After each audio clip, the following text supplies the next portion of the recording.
Assalamualaikum warahmatullahi wabarakatuh. Hai teman-teman semua, perkenalkan saya Vini Aldinata dengan NIM 2441105337 dan rekan-rekan Saya Anissa Rahma Septiani dengan NIM 2441105004. Saya Diva Dela Sandra dengan NIM 2441105110. Saya Fatona Zilanzilia dengan NIM 2441105113. Saya Jezari Salsa Hadi dengan NIM 2441105117.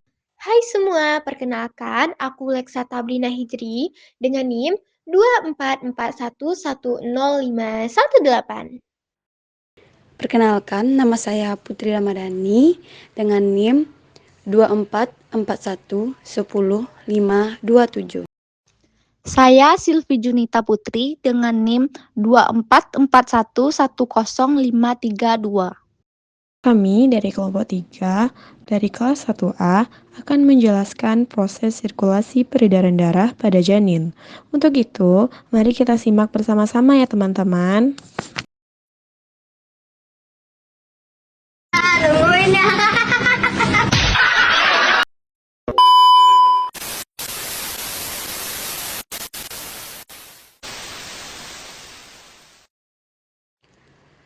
Peredaran darah fetus dihubungkan dengan ibu melalui tali pusat. Tali pusat berisi satu vena dan dua arteri. Di sini terdapat satu vena dan ada dua arteri. Nah, vena ini akan menyalurkan oksigen dan juga nutrisi dari plasenta ke janin. Vena ini disebut dengan vena umbilicalis, yang setelah lahir akan menjadi ligamentum teres hepatis. Nah, kedua arteri ini akan menjadi pembuluh darah balik yang menyalurkan darah ke arah plasenta untuk dibersihkan dari sisa metabolisme. Kedua arteri ini disebut dengan arteria umbilicalis. Vena umbilicalis setelah melewati dinding abdomen akan mengarah ke kranial atau ke atas, dia akan meminta separ, kemudian melewati suatu ductus yang bernama ductus venosus aranti, yang kemudian setelah bayi lahir akan menjadi ligamentum venosum aranti dan akan bergabung di vena cava inferior lalu masuk ke atrium dextrum. Darah yang masuk ke atrium dextrum ini karena berasal dari vena umbilicalis, maka mengandung kadar oksigen yang tinggi meskipun bergabung dengan darah dari vena cava inferior yang kadar oksigennya rendah. Oh iya, jika teman-teman sudah mempelajari anatomi jantung, teman-teman sudah tahu kan bahwa darah dari vena cava inferior ini akan masuk ke atrium dextrum melewati ostium vena cava inferioris. Nah, terkait dengan ostium ini, terdapat suatu lipatan bernama valvula vena cava inferioris. Valvula vena cava inferioris ini akan membantu mengarahkan aliran darah teroksigenasi yang datang melalui foramen ovale masuk ke atrium sinistrum. Nah, jadi darah dari vena cava inferior tadi setelah memasuki atrium dextrum akan diarahkan langsung menuju ke atrium sinistrum melalui foramen ovale yang telah lahir akan menjadi fossa ovalis, di mana letaknya tepat di atas ostium vena cava inferioris pada septum interarterial. Nah, di sini terdapat foramen ovale yang akan langsung membuat darah masuk ke atrium sinistrum.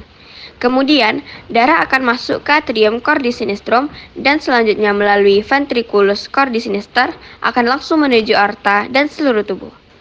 Nah, jadi tadi sudah kita ketahui bahwa pada atrium dextrum terdapat struktur bernama foramen ovale. Sedangkan pada aspek atrium sinistrum kita dapat menemukan struktur katup yaitu valvula foramilis ovalis. Selama perkembangan valvula foramilis ovalis ini akan mencegah darah lewat dari atrium sinistrum kembali ke atrium dextrum. Nah, tadi kita sudah bahas mengenai darah yang berasal dari vena cava inferior. Bagaimana dengan darah dari vena cava superior? Jadi, darah dari vena cava superior ini akan masuk ke atrium cordic dextrum, kemudian akan turun ke ventriculus cordic dexter. Dan kemudian sebagian besarnya akan dialirkan ke aorta melalui suatu saluran bernama ductus arteriosus botali. Jadi, pada peredaran darah dewasa, darah dari ventricle dextrictor akan masuk ke pulmo.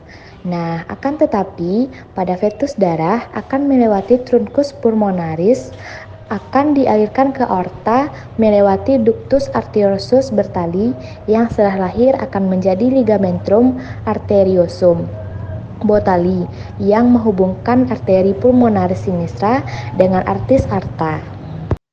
Di mana ada fetus darah akan melewati truncus pulmonalis, tapi akan dialirkan ke aorta melalui ductus arteriosus botali yang setelah lahir akan menjadi ligamentum arteriosum botali yang menghubungkan arteri pulmonalis sinistra dengan ortus aorta. Nah, darah ini akan langsung dialirkan ke aorta karena volume dari fetus tersebut belum berkembang walaupun ada sebagian kecil dari darah yang mengalir ke pulmo. Nah, darah dari vena cava superior ini merupakan darah dengan kadar oksigen yang rendah. Darah ini akan digabung di aorta descendens dan bercampur dengan darah yang bersih dari vena cava inferior dan akan dialirkan ke seluruh tubuh. Nah, setelah bayi lahir, semua pembuluh umbilicalis ductus venosus dan juga ductus arteriosus akan mengkerut. Pada saat lahir akan terjadi perubahan sirkulasi di mana pengembangan paru dan juga penyempitan tali pusat akibat peningkatan tekanan oksigen pada sirkulasi paru dan vena pulmonalis foramen ovale akan menutup untuk pertama dan terakhir kalinya. Ductus arteriosus akan menutup dalam 3 hari dan total pada minggu kedua. Nah, dari penjelasan tadi bisa teman-teman cermati ada beberapa struktur yang berbeda pada sirkulasi darah fetus.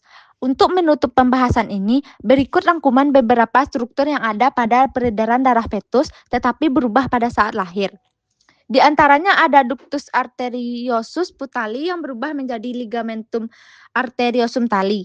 Kemudian foramen ovale yang menutup menjadi fossa ovalis, ductus venosus aranti yang berubah menjadi ligamentum venosum aranti, vena umbilicalis yang berubah menjadi ligamentum teres hepatis, dan terakhir arteri umbilicalis yang berubah menjadi ligamentum umbilical medial. Nah, mungkin sekian penjelasan dari saya, semoga bermanfaat dan dapat dipahami. Terima kasih.